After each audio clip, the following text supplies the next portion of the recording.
Hello hi నాన్న. నేను మీ అన్న హిస్టరీ రఫీసాన్ని. ఈరోజు మీకు కష్టపడి చదివి కొన్ని మంచి క్వాలిటీస్ పెట్టుకొని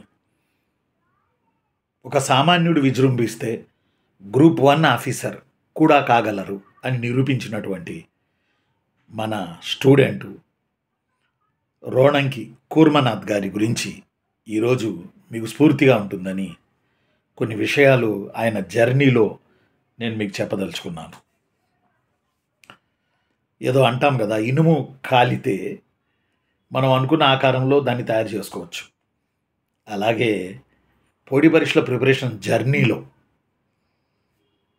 కష్టాలు ఉంటాయి, నష్టాలు ఉంటాయి. ఇవన్నీ ఈయన ఎలా భరించారు, ఈ విషయాలన్నీ ఈయన దగ్గరగా చూసిన నేను ఈరోజు దాని గురించి మాట్లాడతాను. గ్రూప్ 1 మెయిన్స్ రాయబోతున్న ఉద్యోగార్థులు మరీ ఈ వీడియోని చూసి స్ఫూర్తి పొందుతారని మీ అన్నయ్యగా నేను మీకు చెప్తా ఉన్నా. 2003-4 ఆ ప్రాంతంలో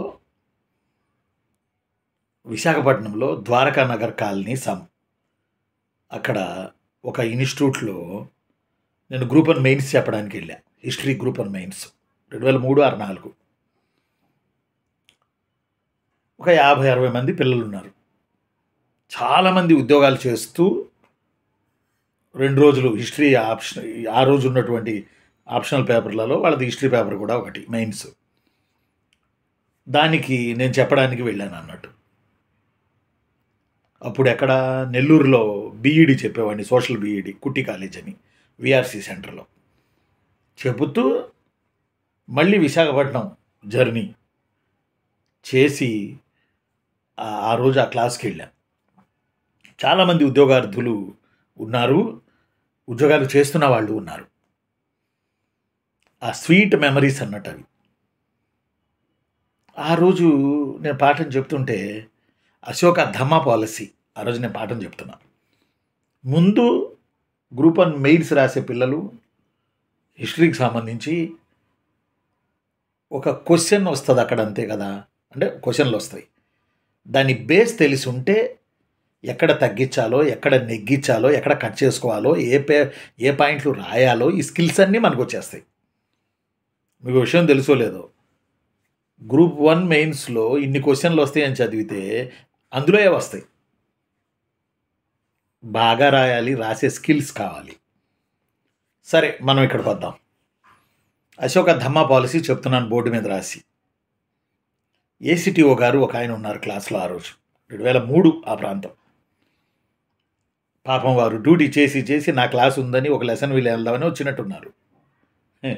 మధ్యాహ్నం అయింది, లంచ్ చేసి మళ్ళీ క్లాస్ స్టార్ట్ చేశాను. కొంచెం ఇట్లా తోలుతున్నారు. అప్పుడు నేను బాగా యాక్టివ్గా ఉండేవాడిని. ఇంకా సార్ అని పెద్దగా అరిసా. అరిసేటప్పుడు అని లేచి, అంటే ఆయనలో అలర్ట్నెస్ తీసుకురావడానికి నేను ఆ పని చేశాను. ఆ తర్వాత బ్రేక్లో, సార్ అంత అరిశారేంటి సార్, నేను భయపడ్డాను సార్, నేను ఏసీటీఓ సార్ అని చెప్పారు ఆయన. ఆ తర్వాత మీరు ఒక రూమ్లో ఉందరు సార్, నేను ఫ్రీగా రూమ్ ఇప్పిస్తాను, నేను ఏసీటీఓ సార్, ఇవన్నీ చూసుకుంటూ ఉంటానని చెప్పాడు ఆయన. Commercial tax officer ACTO, CTO కావడానికి ఆయన కోచింగ్ వచ్చారు. ఈ నేపథ్యంలో ఈ పాఠాలు చెప్తున్నప్పుడు ఆ లెసన్ అయిపోయిన తర్వాత నేను రాయించా ఆ 30 మందితోటి, అశోక ధమ్మా పాలసీ ప్రజెంట్ సొసైటీకి అప్లై అవుతుందా, ఈ క్వశ్చన్కి నాకు ఆన్సర్ రాసి ఇవ్వండి అని. చాలామంది రాశారు, చాలా బాగా రాశారు, చాలా బాగా రాశారు. వాళ్ళందరిలో ఒక ఎర్రగా, లీన్గా, ఆకర్షణీయమైన కళ్ళతోటి, కొంచెం టైట్ షర్ట్ తోటి, కొంచెం పొడవైన అబ్బాయే. ఆయన రాసి తీసుకొచ్చాడు అందరికన్నా లాస్ట్లో, దిద్దేస్తున్నా అప్పటికప్పుడే. రాసి తీసుకొస్తే చూస్తే అసలు అబ్బురంగా రాశాడు, ఆశ్చర్యంగా రాశాడు, చాలా బాగా రాశాడు. నేను అడిగా, నాన్న ఎంత బాగా రాసావు, ఇంత బాగా రాసావు, ఎలా రాసావు నాన్న అని. అంటే, మీరు పాఠం చెప్పారు కదా సార్, నేను వినేసి నేను రాసేసాను సార్. పాఠం కూడా దుమ్ము లేపాంలేండి ఆ రోజు. అతని పేరే రోణంకి కూర్మనాథ్. నేను ఎన్ని రోజులు వెళ్తే వైజాగ్ చెప్పడానికి, అది నెల్లూరు నుంచి లేదా హైదరాబాద్ నుంచి, ఒక్క క్లాస్ కూడా తను మిస్ కాల. నాకు బాగా గుర్తు. ఒక బ్లూ కలర్ షర్టు, అంటే రోజు బట్టలు మార్చుకుంటూ వచ్చేవాళ్ళు వాళ్ళు, మారుస్తారు కదా. బ్లూ షర్టు, ఒక కాకి కలర్‌లో ఉన్న ప్యాంటులో ఆయన ఆ రోజు కోచింగ్‌లో అశోక ధమ్మ పాలసీ చెప్పేటప్పుడు నా దగ్గరికొచ్చాడు. బాగా గుర్తు. అసలు రైటింగ్ ముత్యాల్లాగా ఉంటది. గ్రూప్ 1 మెయిన్స్‌లో ఎట్టుంటదంటే, మన రైటింగ్ బాగోకపోతే కష్టపడి చదివి మనకు మార్కులేయాల్సిన అవసరం, పేపర్ దిద్దే ఎగ్జామినర్‌కి అవసరం లేదు. మనమే రాయాలి బాగా. ఇంగ్లీష్ వస్తే ఇంగ్లీష్‌లో రాయాలి, తెలుగు వస్తే తెలుగులో రాయాలి. ఎందులో సౌకర్యవంతంగా ఉంటే అందులో రాయాలి. ఒకంత ఇంగ్లీష్‌లో రాస్తే బావుంటది. ఇక అప్పుడు ఆయన నా రూమ్‌కి రావడం, వైజాగ్‌లో నేనున్న లాడ్జీ రూమ్‌కి రావడం. ఇద్దరం కలిసి పొద్దున్నే వైజాగ్ బీచ్‌కెళ్ళడం. అక్కడ గూడా సబ్జెక్టే హిస్టరీ సబ్జెక్ట్ చాలా గొప్ప సబ్జెక్ట్ సార్ అని ఆయన నేను మాట్లాడుకుంటూ భుజం భుజం కలుపుతూ ఆ బీచ్ వైపు నడవడం పొద్దున్నే అక్కడున్నన్ని రోజులు. అలా అసలు ఇతనిలో స్పార్క్ అనిపించింది నాకు. ఏంటా ఇతని ఇంట్రెస్ట్ ఏంది? ఇంత బాగా రాస్తున్నాడు. పాట వింటే చాలు రాసేస్తున్నాడు అంతే. తర్వాత క్లాసులయినియి. తర్వాత హైదరాబాద్ వచ్చేసాను నేను. హైదరాబాద్ వచ్చి హైదరాబాద్ మన ఇన్‌స్టిట్యూట్‌లో పాఠం చెప్తున్నాను. నా ఎనకాలే హైదరాబాద్ వచ్చేసాడు ఆయన. నాకు తెలీదు వస్తున్నాడని కూడా చెప్పలా. వచ్చి మళ్ళీ మన ఇన్‌స్టిట్యూట్‌కి వచ్చాడు. మళ్ళీ ఇన్‌స్టిట్యూట్‌లో జరుగుతున్న గ్రూప్ 1 మెయిన్స్ బ్యాచ్ ఆఫ్‌లైన్‌లో అప్పుడు ఆఫ్‌లైన్‌లో ఉండే బాగా. అవి జరుగుతున్న బ్యాచ్‌లో మళ్ళీ కూర్చున్నాడు. నేను వింటాను సార్ కూర్చొని. నేను రాస్తాను సార్ అని చెప్పి. అసలు ఆ ఉత్సుకతకి ఎంత సంతోషం వేసిందంటే, ఆ నిబద్ధతకి, ఆ ఉత్సుకతకి ఇతను కొడతాడు ఫ్యూచర్‌లో గ్రూప్ 1 ఆఫీసర్ అవుతాడు అనిపించింది. ఒకరోజు ఇట్లాగే క్లాస్ జరుగుతుంది. నాకు ఇంకోటి కూడా చేయాలనిపించేది. పాఠం చెప్పిన తర్వాత బోర్డ్ దగ్గరికి వచ్చి పాఠం చెప్పించేవాడిని. చెప్పింది చెప్పండి అని. అలాంటి వాటిల్లో కూడా ఆయన ఫస్టు. మరి ఈ వీడియో చూస్తారేమో కూర్మనాథ్ గారు. చూస్తే మరి మెమరీస్ ఆయన కూడా గుర్తొస్తాయని నేను అనుకుంటా ఉన్నా. ఇంతకన్నా మించి ఇంకోటేంటంటే నిబద్ధత. అనుకున్నది అవుతది అని నమ్మడం. హిస్టరీలో క్వెషన్‌లు రాసేటప్పుడు ఎలా ఉంటదంటే, డిస్క్రైబ్ అంటాడు, ఎనలైజ్ అంటాడు, ఎస్టిమేట్ అంటాడు, ట్రేస్ అవుట్ అంటాడు, ఎక్స్‌ప్లెయిన్ అంటాడు, క్రిటికల్ ఎగ్జామైన్ అంటాడు. దీనికేందంటే మన వాళ్ళు అన్నిటికి ఒకటే మందు పూసినట్టుగా అన్నిటికి ఒకటే ఆన్సర్ రాసి పడేసి వస్తారు మనోళ్ళు. క్రిటికల్ ఎగ్జామైన్ అంటే ఏంటి? డిస్క్రైబ్ అంటే ఏంటి? ఎనలైటికల్ అంటే ఏంటి? అనలైజ్ అంటే ఏంటి? ట్రేస్ అవుట్ అంటే ఏంటి? ఎస్ఎస్ అంటే ఏంటి? క్వెషన్‌కి ముందు అడుగుతాడు. SS trace out the Aurangzeb life అంటే ఇట్లా సంథింగ్ దేర్ కొన్ని క్వెషన్‌లు. ఆయన కూర్మనాథ్ గారు ఫస్ట్ టైమ్ నా దగ్గరికొచ్చి, "సార్ అడుగుతున్న క్వెషనుల్లో ఎస్ఎస్ అంటాడేంది? ఎస్టిమేట్ అంటాడేంది? డిస్క్రైబ్ అంటాడేంది? క్రిటికల్లీ ఎగ్జామైన్ అంటాడేంది? ట్రేస్ అవుట్ అంటాడేంది? డిస్క్రైబ్ అంటాడేంటి? ఏంటి సార్? ఈ ఈ ఈట్లి ప్రకారం మనం రాయాలా సార్?" నేను షాక్ అయ్యాను నేను. యెస్! వాటి ప్రకారమే రాయాలి. ట్రేస్ అవుట్ అంటే క్రొనాలజికల్ ఆర్డర్ రాయాలి. క్రిటికల్లీ ఎగ్జామైన్ అంటే ఉన్నదున్నట్లు రాయాలి. డిస్క్రైబ్ అంటే కొంత వర్ణనాత్మకంగా రాయాలి. ఎస్ఎస్ అంటే అంచనా వేయాలి. ఎస్టిమేట్ అంటే అంచనా. అంటే రాసే క్వెషన్ ఒకటే. కానీ అడుగుతున్న తీరు ఉందే, ఆ తీరుకు అనుగుణంగా ఆన్సర్ చేస్తే మంచి మార్కులొస్తాయి కూర్మనాథ్ అని చెప్పి అతనితో ఆ రోజు నేను మీకు చెప్పాను. అంత నిబద్ధత. ఆ రోజు ఆయన అలా కోచింగ్‌కొచ్చాడు. అది కూడా దాదాపు 3, 4 నెలలు నడిచింది. అసలు ఎంత ఓర్పు అంటే తనకి, ఎంత ఒబే అంటే గురువంటే గురువే. శిష్యుడంటే శిష్యుడే. అంతే. అంత వాల్యూ ఇచ్చాడాయన. ఆ రోజుల్లో క్లాస్‌కి నేనొస్తుంటే ఆయన లేచి నిలబడి ఉండేవాడు క్లాస్‌లో. మిగతా వాళ్ళు లెగుద్దాంలే ఇట్లానే లెగిసి నిలబడేవాడు క్లాస్‌లో. నిజంగా ఆయన ఆ ఒబేనెస్సు, ఆ వినయం, ఆ విధేయత గ్రహించడం. ఎవడి దగ్గర సబ్జెక్ట్ ఉంది? అశోక్ నగర్ వచ్చాం, హైదరాబాద్ వచ్చాం. ఎవడి దగ్గర సబ్జెక్ట్ ఉంది? అది గుర్తించడం కూడా గ్రేటే. మా మిత్రుడు అనేవాడు హైదరాబాద్‌లో అశోక్ నగర్‌లో నిలబడి ఒక రాయి ఇసిరితే ఏదో ఒక ఇన్‌స్టిట్యూట్ మీద పడిద్ది అనేవాడు. 15 ఏళ్ళు, 20 ఏళ్ల క్రితమే. ఇప్పుడు మరీ ఎక్కువైపోయినట్టున్నాయి. కాబట్టి అది గుర్తించడం. అరే! హిస్టరీ రఫీ సార్ దగ్గరికెళ్తే ప్రయోజనం ఉంది. ఈయనేదో సబ్జెక్ట్ చెబుతున్నాడు. ఈయనేదో బాగా చెబుతున్నాడే సబ్జెక్టు అనే ఒకటి గుర్తించడం కూడా గ్రేట్‌నెస్సే. అలా గుర్తించొచ్చిన మన వ్యక్తి మన Kurmanath.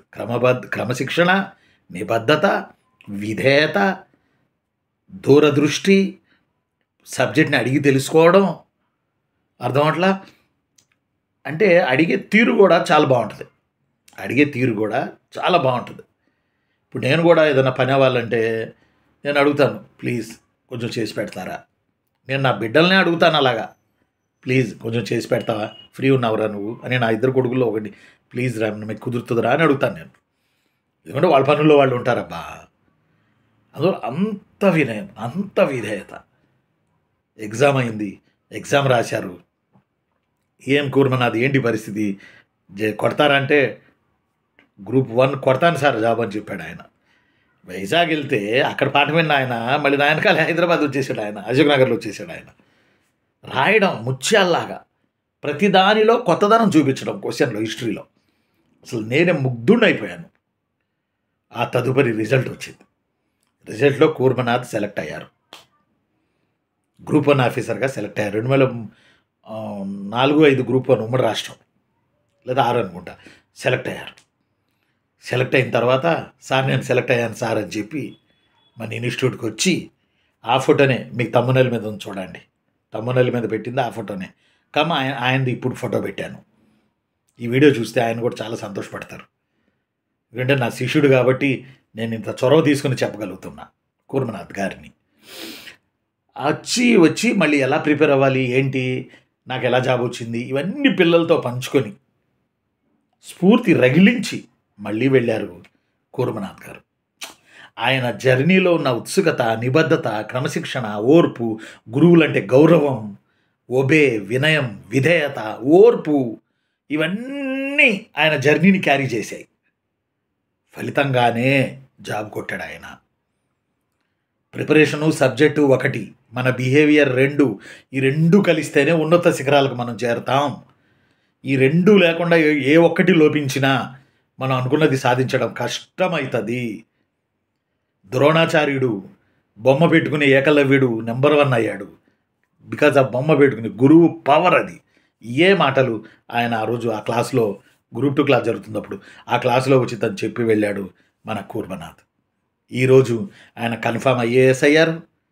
AP disaster management అథారిటీకి state డైరెక్టర్గా ఉన్నారు ఈరోజు రోణంకి కూర్మనాథ్ ఐఏఎస్ అని కొట్టండి, లేకపోతే డిజాస్టర్ మేనేజ్మెంట్ అని నెట్లోకి వెళ్ళి కొట్టండి, ఆయన ఫొటోస్ వస్తాయి. తమ్మనేలు చూడండి, ఆయన మన జాబ్ కొట్టిన తర్వాత మన పిల్లలతో మాట్లాడి వెళ్తున్నట్టు నేను ఆయన ఇద్దరం కలిసి నిలబడి ఉన్నది, ఇప్పుడున్నది తమ్మనేల మీద ఫోటో ఉందో చూడండి. అంటే ఒక విజేత ఆంతరంగం, ఒక విజేత కథ ఎప్పుడు పాజిటివే అయితే ఒకటి, సార్ రిజల్ట్స్ ఎప్పుడు వస్తాయి సార్ ఏమంటారు దాని నాకు మంచి మార్కులు పడతాయి అంటారా సార్. పరీక్ష రాసి కూడా అతను ఎంత ఉత్సుకత అంటే ఎప్పుడు అతనిలో నేను విచారం చూడలా, కోపం చూడలా. ఆయన చేసిన పరిపూర్ణమైన జర్నీ. ఈరోజు ఆయన్ని కలవాలంటే అపాయింట్మెంట్ తీసుకుని వెళ్ళాలి. ఈరోజు తన కలవాలంటే ఏపీ విపత్తుల పర్యవేక్షణ శాఖ మేనేజ్మెంట్ అథారిటీ డైరెక్టర్ ఈరోజు మన రోణంకి కూర్మనాథ్ గారు. ఏదో సందర్భంలో గ్రూప్ 1 కొట్టిన తర్వాత ఆయన వచ్చారు ఒకసారి మళ్ళీ ఇన్స్టిట్యూట్కి. ఏం కూర్మనాథ్ ఎలా ఉంది ఏంటి అని చెప్పి ఆ మాట నడుస్తూ లంచగొండితనం మీద ఏదో మా టాపిక్ వచ్చింది. కూర్మనాథ్ గారు ఇట్లా కొంతమంది ఆఫీసర్లు ఇట్లా దొరుకుతున్నారు కదా ఏసీబీకి, ఎన్ని టాపిక్లు వస్తే ఆయన ఒకటే అన్నాడు నాతో, రఫీ సార్ ఈ జన్మలో ఇంత పెద్ద ఉద్యోగం రావడం అదృష్టం. మా అమ్మ నాన్న మా చుట్టాలు అందరూ సంతోషపడ్డారు. శ్రీకాకుళం విజయనగరం తండ్రి అందరూ కష్టపడ్డారు. ఇంత హోదా వచ్చింది, ప్రజలకి సేవ చేసే హోదా వచ్చింది రఫీ సార్. ఇంకా అవినీతి, లంచగొండితనం అసలు దారుణం కదా సార్. వాటికి పాల్పడితే ఈ జాబ్ రావడమే గ్రేట్నెస్ కదా సార్ అని అన్నాడు మహానుభావుడు కూర్మనాథ్ గారు. ఎస్, ఈ వీడియో చూస్తే సార్ మిమ్మల్ని నేను ప్రశంసిస్తున్నాను. ఇన్నేళ్ళు అయినా కానీ, సుమారు 20 ఏళ్ళు అయినా కానీ నేను మిమ్మల్ని మర్చిపోలేదు. మొన్న తుఫాన్లు వచ్చినప్పుడు చూశాను టీవీలో, ఆ తర్వాత నెట్లో కొడితే మీ ఫోటోలు దొరికినాయి. మనం కలిసి ఉన్న ఫోటో ప్లస్ ఈ ఫోటో పెడుతున్నాను. ఇప్పుడు మేలో గ్రూప్ 1 మెయిన్స్ ఉంది. మళ్ళీ ఈ పిల్లలకి మీ లైఫ్ స్ఫూర్తిదాయకం అవుతుందని, మీ గురించి చెప్పాలని, మీ స్ఫూర్తిని తీసుకుని మరికొంతమంది పిల్లలు నెంబర్ 1గా గ్రూప్ 1లో టాపర్స్గా వస్తారని యాజ్ హిస్టరీ రఫీ సార్గా నేను కోరుకుంటూ, కూర్మనాథ్ గారికి శుభాశీస్సులు తెలియజేస్తూ, వారు మరింత ఎదగాలని, మరింత అభివృద్ధిలోకి రావాలని కోరుకుంటూ, వారి గురువుగా, వారి ఉపాధ్యాయుడుగా మీ అందరికీ ఈ చరిత్ర, ఈ స్టోరీ స్ఫూర్తిదాయకం కావాలని కోరుకుంటూ ఇంతటితో ముగిస్తున్నాను. నేను మీ అన్న హిస్టరీ రఫీ సార్ని. వీలుని బట్టి మరొక విజేత అందమైన కథను మీకు తీసుకురావడానికి నేను ప్రయత్నం చేస్తాను. ఉండనా మరి?